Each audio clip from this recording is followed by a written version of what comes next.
Class 10th students, आज का जो हमारा नया टॉपिक है वो है गुसापी मज़ानी के मुतलिक, इटालियन इटालियन रेवोल्यूशनरी के मुतलिक। गुसापी मज़ानी जो है वो बॉर्न करता है जेनीवा में 1807 में, secret society of the Carbonaria as a young man, और इसकी एज जो थी वो 24 साल की थी और उसको भेजा जाता है, he was sent into exile, और डेट होता है 1831 में, क्योंकि अटेम्प्ट करता है रेवोल्यूशन लाने की, इनकलाब लाने की इन लिगुरिया में। लेकिन टू मोर सोसाइटीज़ का नाम भी आपको याद रखना है, ये ऑब्जेक्टिव भी आ सकते हैं और आपके एग्ज़ाम के लिए भी इम्पॉर्टेंट है। खासकर ये चीज़ें आपने याद रखी तो आप 1 या 2 मार्क्स ईजिली अचीव कर सकते हैं। फर्स्ट यंग यूरोप जो है, टू मोर सीक्रेट सोसाइटीज़, यानी कि first young Europe in Marseilles and young Europe in बेरनिया। गुसापी मज़ानी जो थे वो पसंद करते थे यंग मैन का और इनका जहन चेंज करने के लिए, ताकि ये रेवोल्यूशन अटेम्प्ट करे तमाम यूरोप में। मैं बार बार अपने क्लास 10th के स्टूडेंट्स को बताना चाहूँगा कि one spark burns the whole house. जब किसी जगह इनकलाब उठता है ये फिर आसानी के साथ नहीं रुकता है।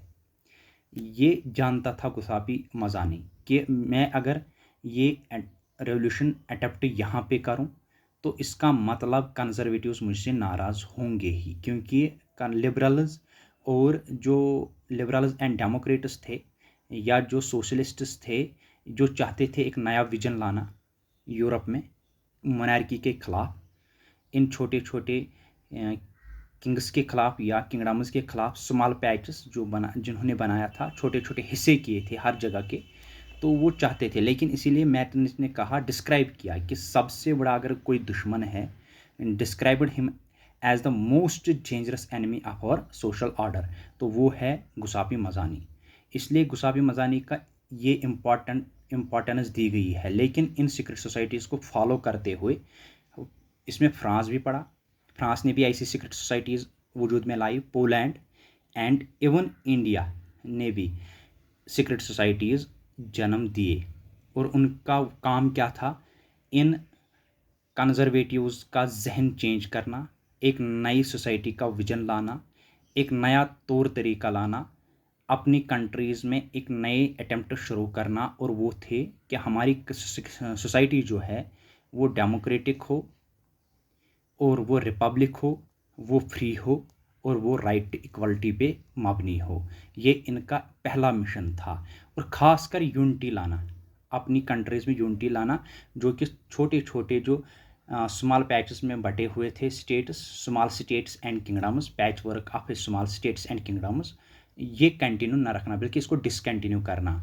और इसके लिए ज़रूरत थी यूनिफाइड रिपब्लिक करना with a wider alliance of Nations. Unification ज़रूरी थी, क्योंकि अगर यूनिफिकेशन हुई, alone could be the base of, अगर ये हुआ तो इसका मतलब अगर यूनिफिकेशन हुई, यूनिफाइड कौम हुआ, तो आराम के साथ लिबर्टी आ सकती है।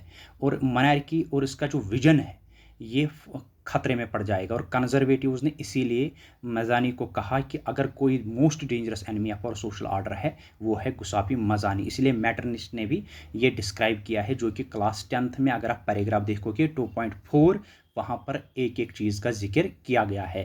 पहला ही वहाँ पर सेंटेंस स्टार्ट किया गया है, during the years following 1815।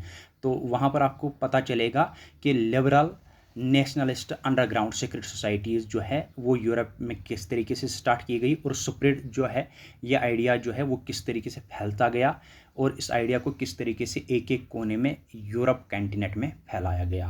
I hope कि थोड़ा सा आपको ये लेक्चर मदद देगा आने वाले एग्ज़ाम में शॉर्ट आंसर को सॉल्व करने के लिए। Thank you.